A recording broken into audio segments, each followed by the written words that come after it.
Okay, shalom, shalom. Kwam Yasha Allah, Koholokim La Yahweh, Bahashim Yahweh Shai, Bahashim Kahakudash. Double honors to our apostles and elders, a great millstone, who rule well, and that by the Spirit taught us this beautiful truth. Just want to say the water to all the Akim, Akwaf, that's out here sincerely keeping the laws, the statutes, and commandments of Yahweh, Bahashim Yahweh Shai, to the best of their ability. This is Yahana Nawah, just coming at you with another quick lesson. Praying that it's edifying by the Spirit, and I just want to play this quick video. This is in the news here, going up into Esau with that sword. So Salakia, it's loading up here. Copyright disclaimer as well. Let me see here. Esau with the sword, the Maduro hookup going on with Venezuela.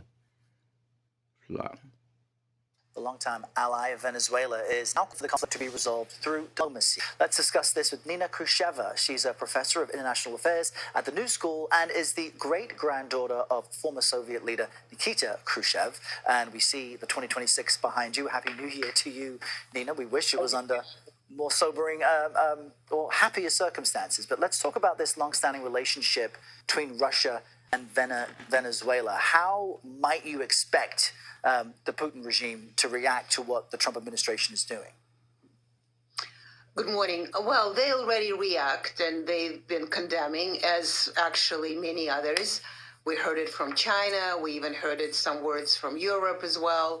But it's in some way, it's a very subdued reaction because as horrible as it is what happened to losing this ally, because Russia has invested, it's not exactly clear, we don't have exact numbers, but up to 20 billion, 17 billion into you just had a piece on Venezuelan oil. A lot of it was Russian bailing out. Rosneft was very big into sort of supporting the failing oil business over there. So Russia is almost ready to lose the money. So there's a questions to Putin is that why are we the Russians, why the Russians are investing into the regimes that really were very shaky to start with.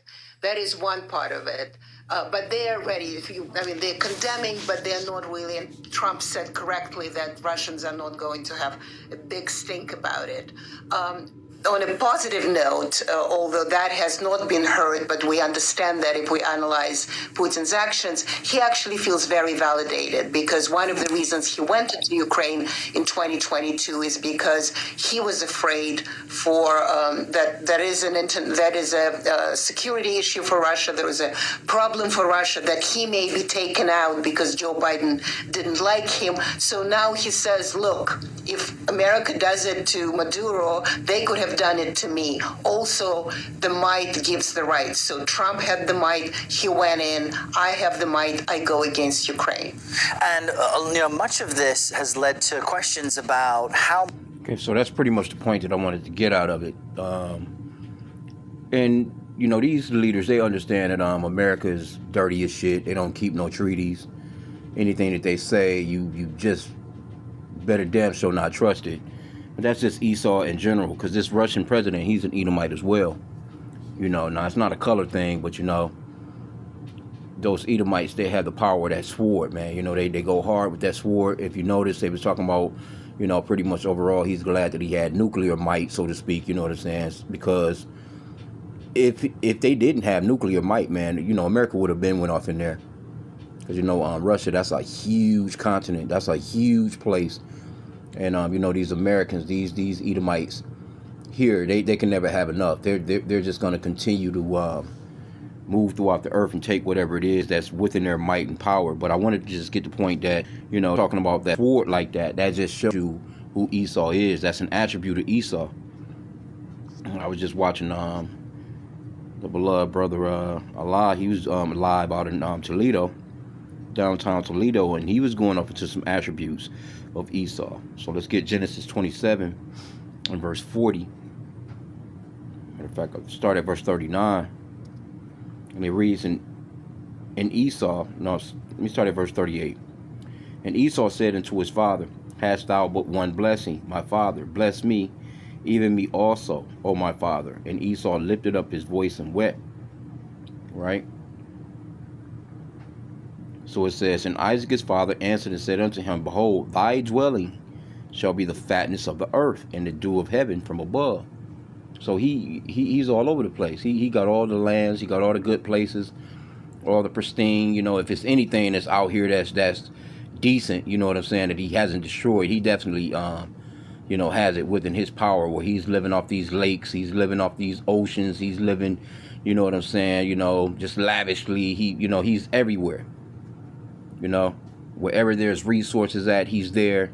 He has completely taken over the earth, and he's done that with verse 40 right here. It says, and by thy sword shalt thou live. And that's the point. Because, Esau here in the Americas got nuclear might. Esau over in Russia got nuclear might. And basically, if you notice, them the only two nations that have been talking about World War III and nuclear war. You don't hear no other countries talking about that. Even though, you got China. China, we always say, with China, they hold on because they understand Esau. See, China understands that Esau is an enemy. They'll do business, but they watch Esau with a serious eye, man. They understand that Esau is a complete enemy. They understand not to trust this man. Right? So this is Ecclesiasticus 12 and 10. It says, never trust thine enemy, for like his iron rusteth, so is his wickedness. Though he humble himself and go crouching, yet take good heed and beware of him.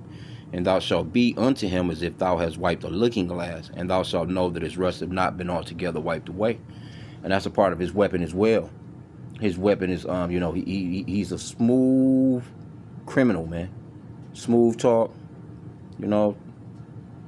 come in all crouching, humbling. We love you. We want to help you. We want to do this for you. We want to do it. And next thing you know, gotcha, bitch. You know what I'm saying? On some Jay Chappelle. Hey, he got you, man. You know what I'm saying? The scripture says to never trust thine enemy. And again, you know what I'm saying? He weaponizes everything. It's nothing that he can't weaponize. He weaponizes every single thing, man. He'll weaponize your family against you. He causes discord among brethren.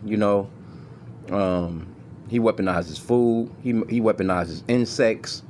Fucking your medicines or whatever that's supposedly heal you. He have you coming back to the doctors back and forth. You know what I'm saying? And yeah, these Edomites 250th year of being in power too. As far as this country, and there's a saying that's about as long as an empire really lasts. And he's thrashing out right now. He's really super duper thrashing out. He's coming down with that great wrath, because he know that he had but a short time. Let me get this. And this man must be revealed. That's also prophetic. So we have to go up into, point him out, give you the attributes of who he is. Now, whether you hear it for bear, whether you believe, because it's simple. This man really has the fatness of the earth. He really lives by the sword, and he's gonna be destroyed by that very sword, man. Right? So. 2nd Ezra 6 and 9, it says, for Esau is the end of the world, and Jacob is the beginning of it that followeth.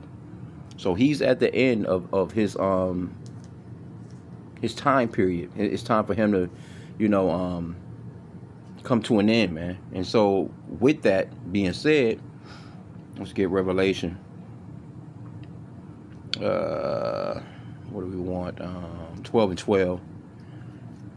And it reads, therefore rejoice ye heavens, and ye that dwell in them. Woe to the inhabitants of the earth and of the sea, for the devil is come down unto you, having great wrath, because he knoweth that he had but a short time. So he knows that he has a short time.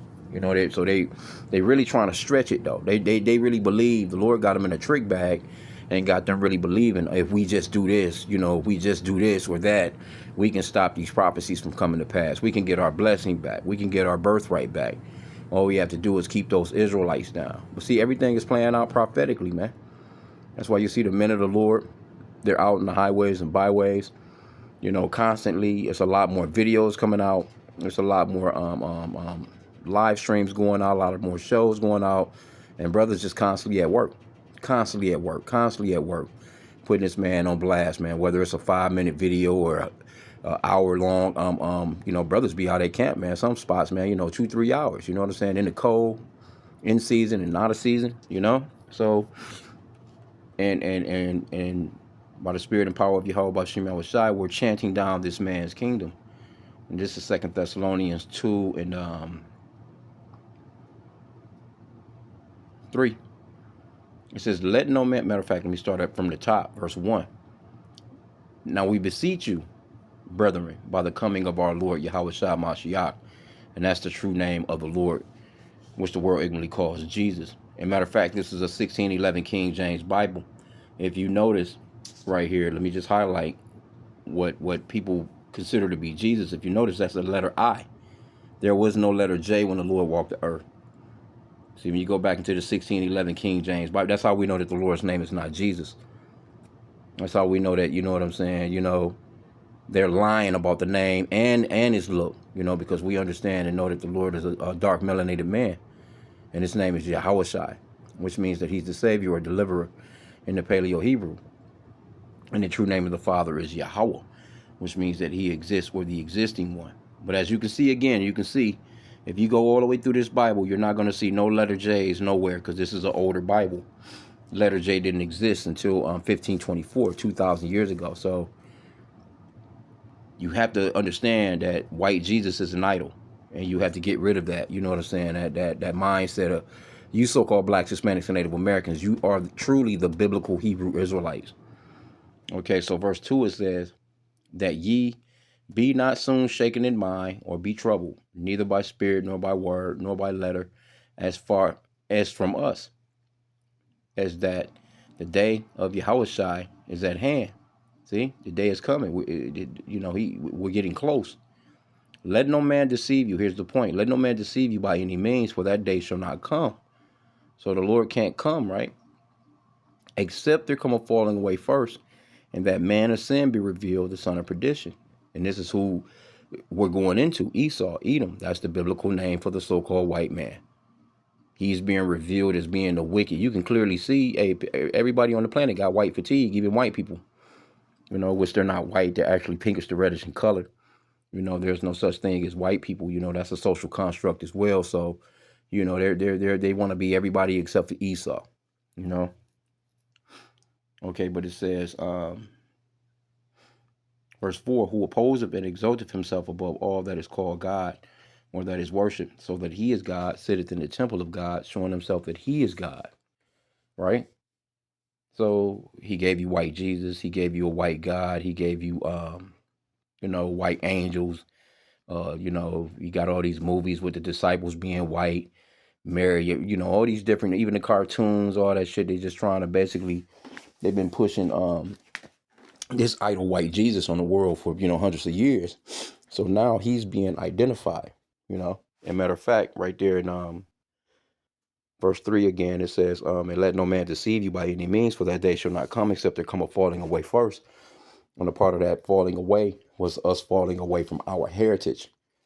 You so-called blacks, Hispanics, Native Americans falling away from who you really are. You don't even know.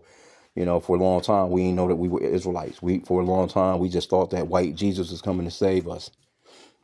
Fell away from our dietary laws. Jake out here eating shrimp, crab, lobster, pork, you name it, man.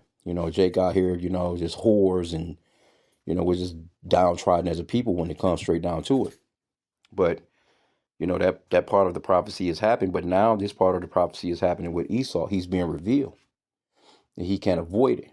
And so with that, he's going to come with that great wrath. He's going to come with what he's always been living off of. Like, he's backed into the corner, and he's just throwing, these haymakers, and he's trying to connect while he's getting his ass whipped, so he's going to come with that sword, Imagine a guy in a boxing ring getting his ass whipped, and then he go to his corner, you know what I'm saying, and his cut man pass him, just cut his glove off and pass him a gun.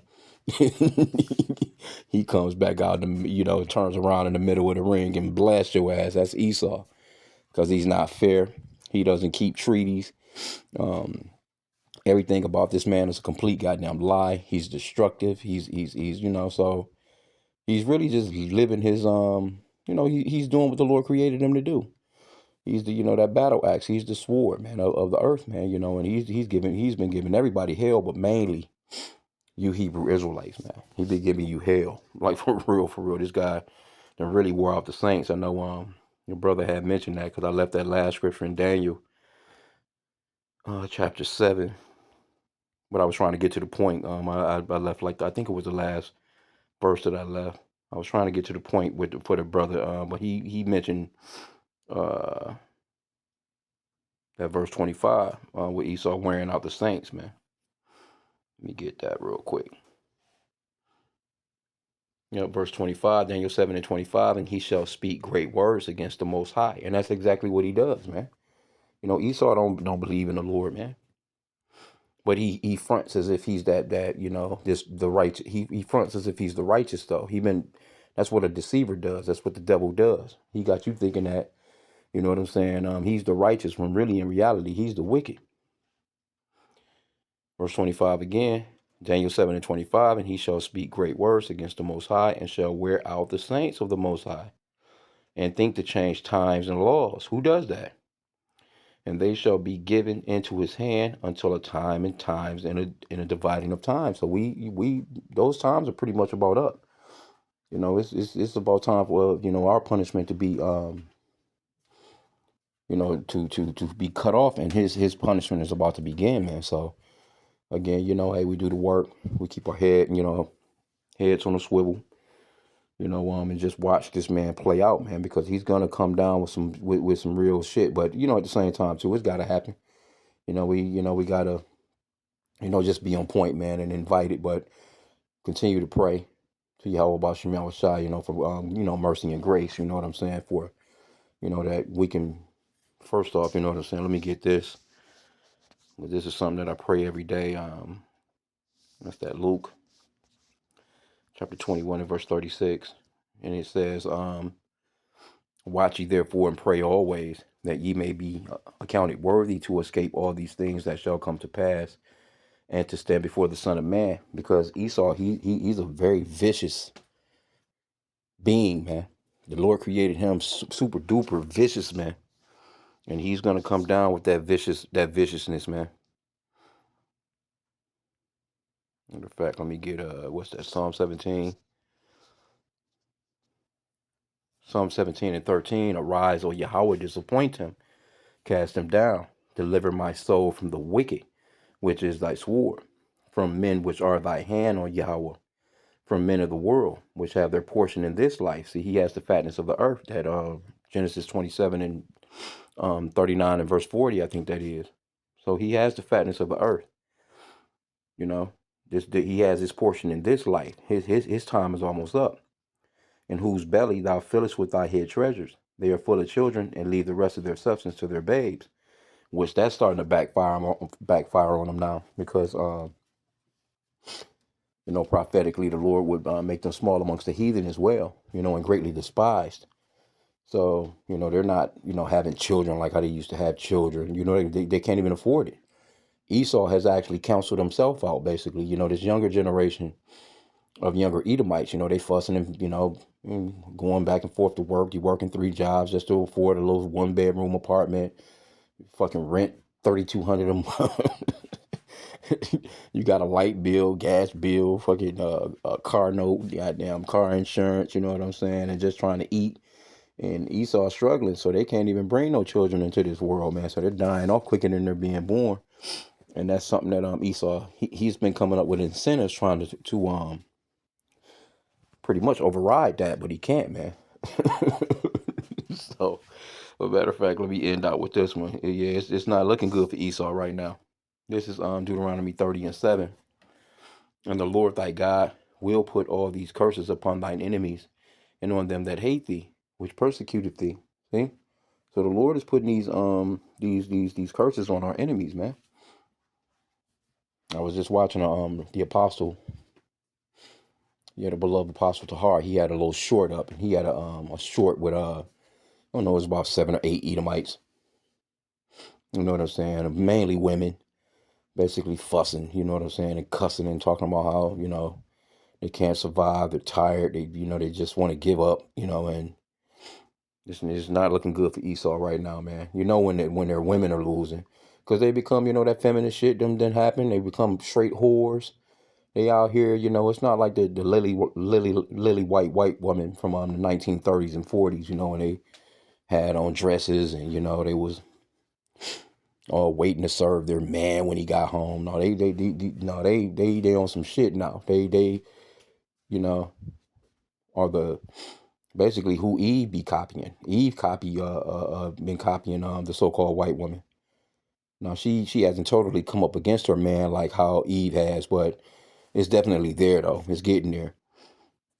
It's definitely getting there. Like the so-called white woman is really shitting on their men now, but it's not 100 like how it is with Jake, because we're under those curses. But yeah, he's being reversed, man. Those curses are being reversed on that guy, man. So yeah, just wanted to just touch on that. I seen this guy Putin, and he's basically talking about how hey, basically, I'm glad they got that sword, man. They got that sword, so they able to kind of keep these Edomites in America from coming in and taking their shit, man. Because Edomites don't mind fighting Edomites. Edomites gonna fight Edomites. They if they didn't have you Jake the fuck up, they'd be fighting each other, and that's what they was doing before they came here anyway. So I'm gonna end out there. Pray that the lesson was edifying. With that, Kwame Yashala and a Bible Ball.